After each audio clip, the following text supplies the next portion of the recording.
Hi, welcome back to Joe Blogs. So the question on everybody's lips is what is going to happen to the Russian economy?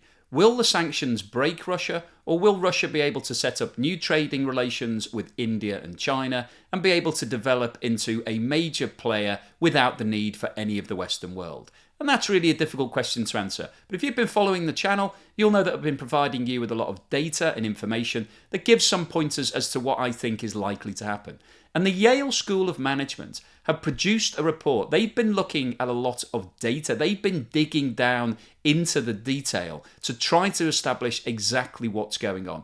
And their summary on the situation is that the Russian economy is heading for oblivion, which seems like an extreme statement for somebody like the Yale School of Management to make, but we'll go through the details in this video as to exactly how they got to that conclusion. And if you've been following the channel, you'll know that I've referred to the Yale School of Management a number of times because they've been keeping a comprehensive record of what all of the countries from the Western world have been doing with regards to their Russian businesses. So this ranges from companies like Shell and BP, who came out right at the start of the process and said that they wanted to exit entirely. They no longer wanted to have any dealings whatsoever with Russia, right through to other companies who've carried on as normal. And there are over 1,000 companies now on this registered list. So Yale have been covering this topic really closely, and I'll show you some really interesting slides through the course of this video, which really give a different perspective on what's going on with regards to the Russian economy. And then finally today I'll wrap up with my summary as to whether I think all of these findings from Yale are convincing, whether I buy into the oblivion story, or whether I think it's going to be a different story for Russia. So before we get started on all of that, I'm going to ask you for a thumbs up at some point during the video if you're enjoying the content. Please subscribe if you haven't done so already. Don't forget, I always include chapters, so you can skip over stuff if you're getting bored with it. And if you'd like to support the channel, please have a look below, where you'll find links to YouTube, Super Thanks and membership, as well as Buy Me a Coffee and Patreon. Yale Chief Executive Leadership Institute, which is part of the Yale School of Management, have published a paper entitled Business Retreats and Sanctions Are Crippling the Russian Economy. And if we look at the contributors to this paper, there are some very learned people here. As well as the individuals from Yale, we've got graduates from the University of Pennsylvania, the Warsaw School of Economics in Poland, London School of Economics, Columbia University, Humboldt University, Johns Hopkins University, and industry professionals employed by Goldman Sachs, McKinsey & Co., PepsiCo, Publicis Sapient, and Moelis & Co. So this paper has been compiled by a large number of highly educated industry professionals. Now, one of the first claims made by this paper is that the Russian authorities are withholding certain information and only publishing data that puts the Kremlin and Russia in a good light. And this table shows all of the statistics that are no longer published by Russia, and they include all foreign trade data, all export data, all import data, oil and gas monthly output data, capital inflows and outflows, financial statements of major companies, central bank monetary base data, foreign direct investment data, airline and airport passenger volumes, and lending and loan origination data. In addition to the data that's no longer being released, the paper also claims that President Putin has been interfering directly with Rosstat, which is the entity that releases all official data for Russia. And the accusations that have been made include personally appointing and sacking various individuals within Rosstat and changing the methodology of the way that statistics are calculated. One of the first major issues raised by this paper is the importance of commodity exports to Russia compared with the rest of the world. This table shows the breakdown of the main commodities that Russia is exporting. As you can see at the bottom of this table, energy revenue represents around 60% of all of Russian government revenues. And when you look at this bar chart, you can see that Russia does not account for more than 10% of the global supply of any of the commodities that it's providing. So gas, oil and coal are the three biggest commodities, and Russia holds around a 10% market share in all of those items.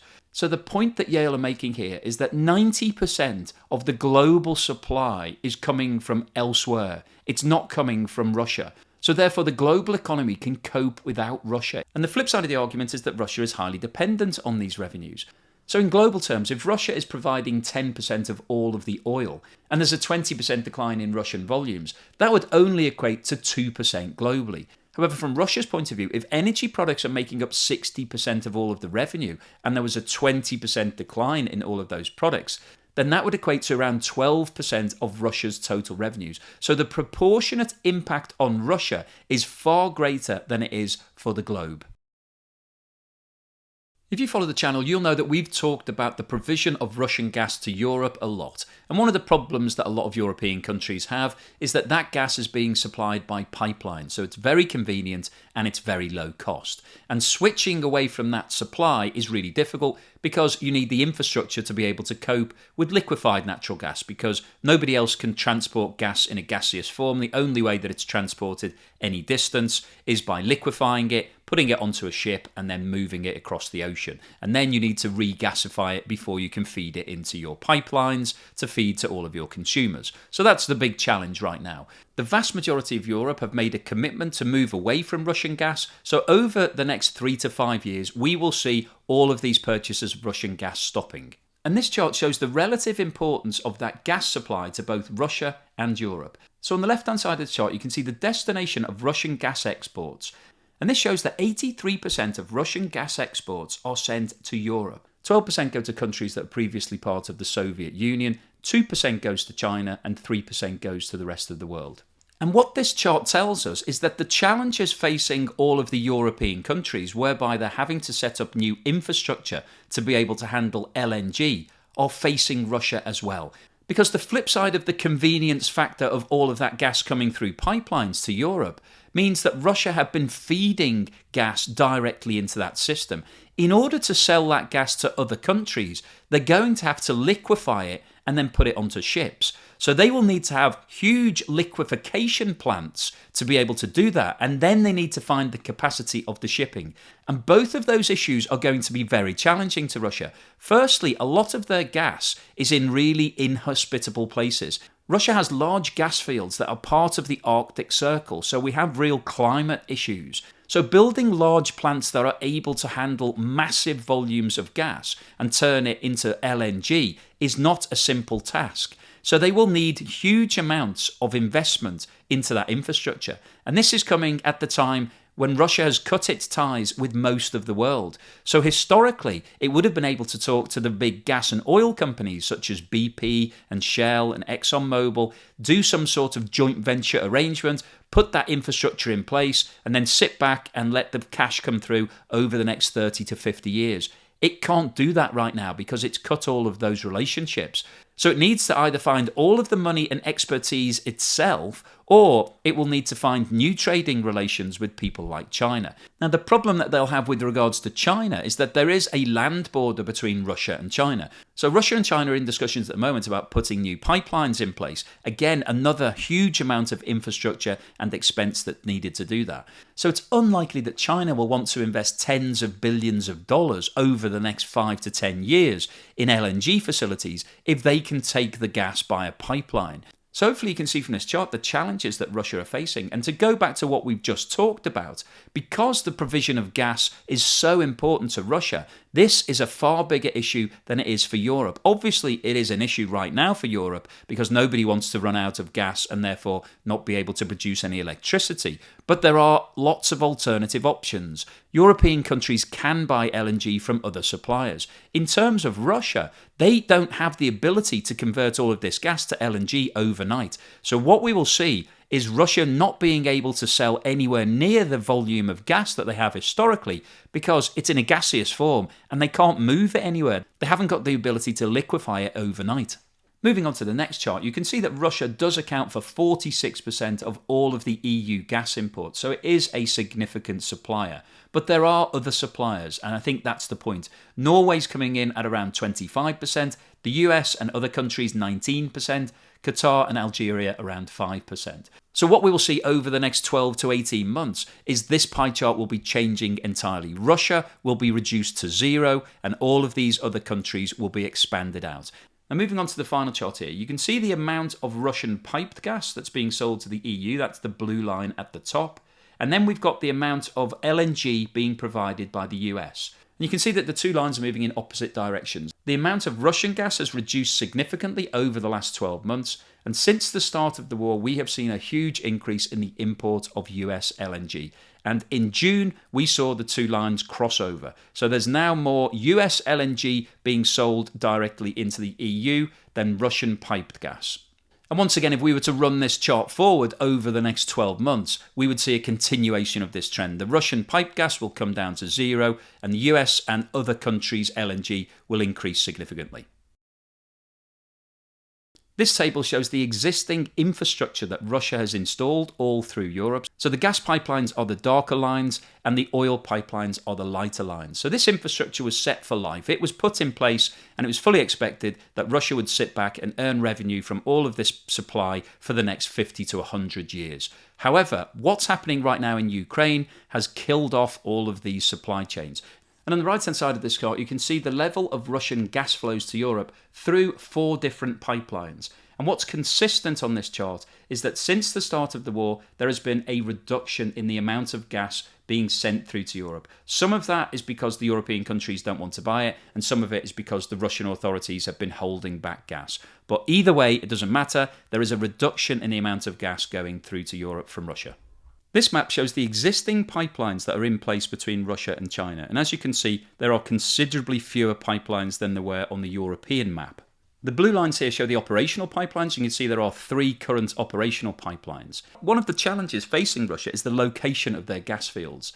And one of the benefits of the European supply is that Russia has large amounts of gas in Yamal. And that's been very easy to send directly to the European countries. Getting that gas to China will involve an enormous pipeline. This will be one of the longest pipelines in the world. And you can see the dotted line here, which shows how far that pipeline is going to have to travel. It's going to have to go through Mongolia before it gets to China. And there is a huge cost associated with that. The existing pipelines that were put in place were funded by China. However, China has not offered to fund any of the new pipelines. So Russia, again, will need to find the money and the expertise to be able to build this pipeline. And this isn't something that it's going to be able to do overnight. This is going to be a medium to long-term project. This will take years to be able to construct and have operational. So obviously that means that in the short term, as we see a reduction in the supply of gas to Europe, that gas is not going to go anywhere because it's in the wrong location to be able to sell it directly to China. And this chart shows the challenge facing Russia in terms of replacing all of its European gas with supplies to China. In 2021, Russia sold 170 billion cubic meters of gas to Europe, compared to 16.5 billion to China. So the European market was 10 times larger. And the existing infrastructure in place with China right now will not be able to cope with anywhere near these sort of volumes, even if China had that amount of demand. So this once again means that as the European supply comes down, it won't be directly replaced by sales to China. And that means that Russia will be losing revenue. Moving on to oil, this chart shows the destination of all Russian oil exports.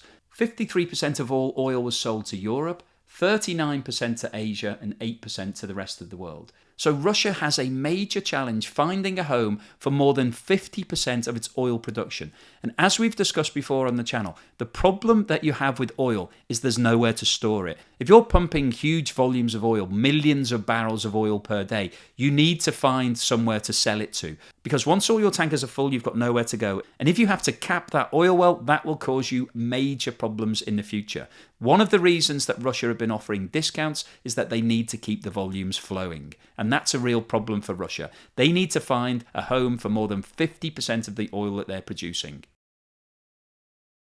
This chart shows the amount of Russian oil being imported by China, and as you can see, there has been a steady increase over the last 7 years or so. And we've seen a sharp increase in 2022 following the Ukraine war. And one of the reasons for that is shown on the right-hand side of this chart, which logs the amount of discount that's been offered by Russia to China. And you can see that Russia has been doing deals with a discount of around $35 per barrel in July 2022. Now, I recently discussed this in another video, so please check that out if you want to look at this in more detail. But the problem that Russia has is that you might be able to get away in the short term by offering a discount if market prices are spiking. And we've had prices around $115, so a discount of $35 per barrel means that Russia is still earning $80 per barrel, which is a good price when you look at the average over the last 5 years.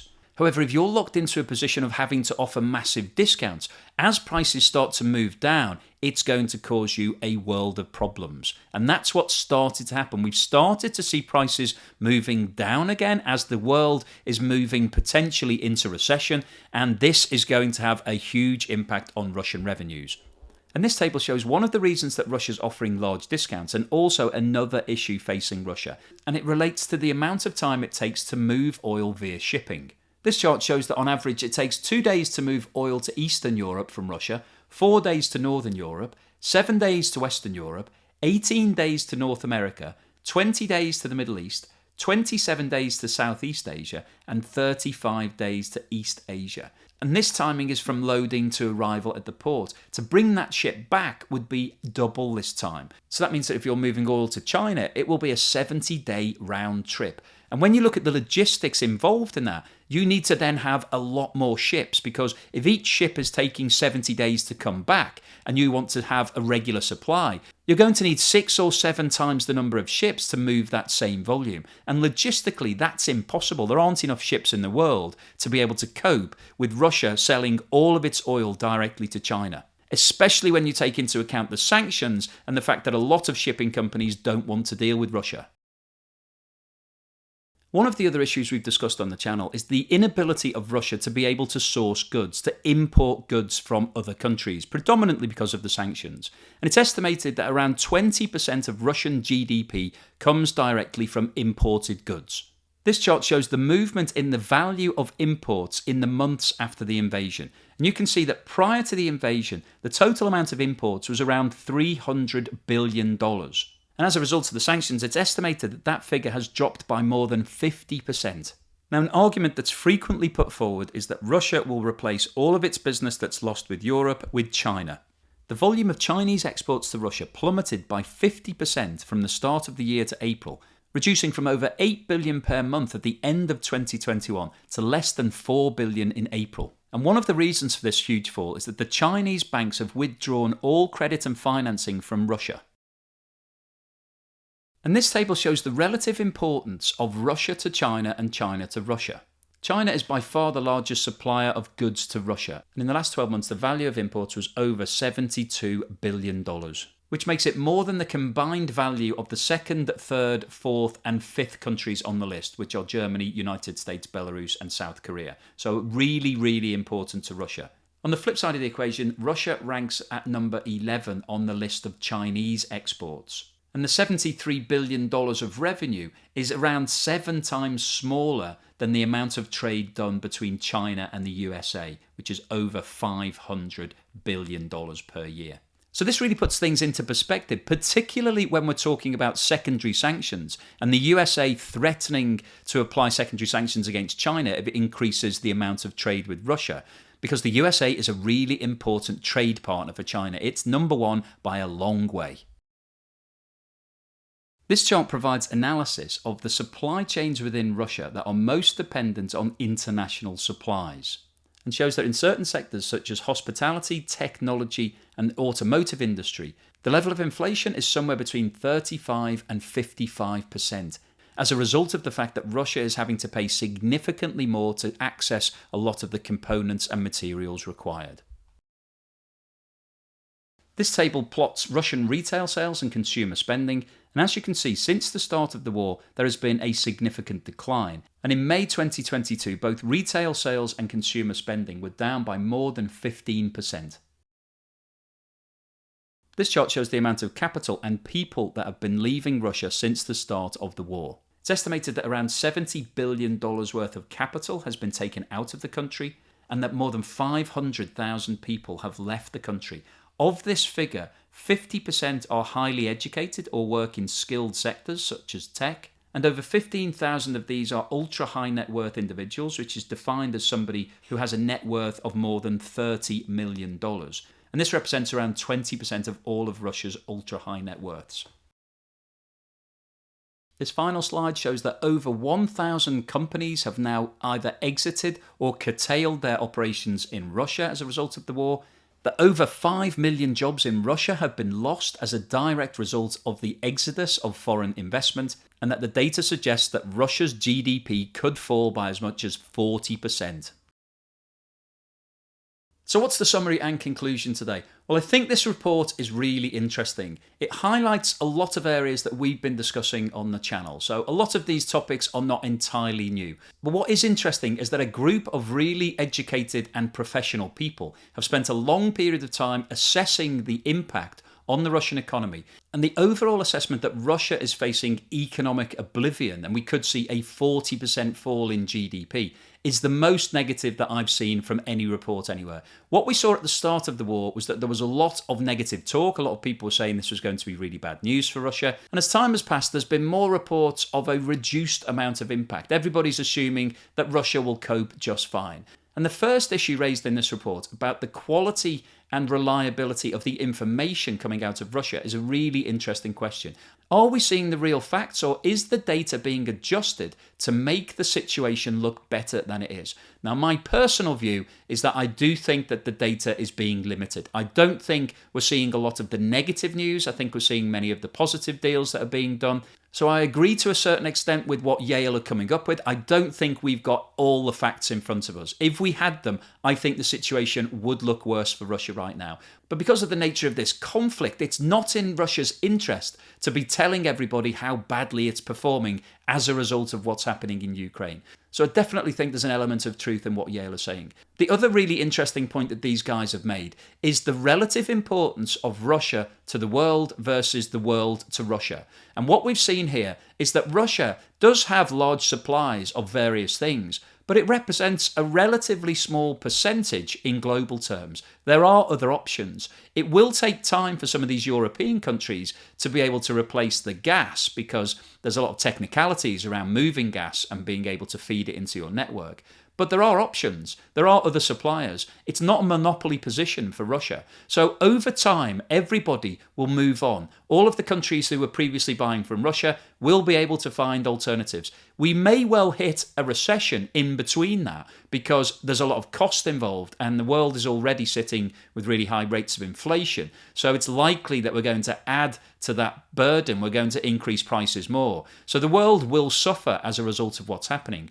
But there is a long-term plan. Countries can find alternative ways of doing things. And of course, there's renewable energy. So in the very long term, I think a lot of countries will move away from oil and gas and will move to things where they have more control over the long-term production of that energy. Now, the situation is entirely different from Russia's perspective. Around 60% of all of the revenues relate directly to energy products. So Russia needs to keep selling those products in order to maintain its economic position. And the problems that are identified in this report are really interesting, because one of the reasons that Russia was supplying such large volumes to Europe is that it was convenient for Russia. They'd put all of these pipelines in place, but they also had the fields in the right position to be able to supply Europe. Switching that supply to other countries is going to be really difficult for them. Firstly, with regards to gas, Russia is going to have to liquefy huge amounts of gas, and that's going to present them with major problems because they don't have the infrastructure right now. So in the short term, there is no way that they can switch those supplies to another country.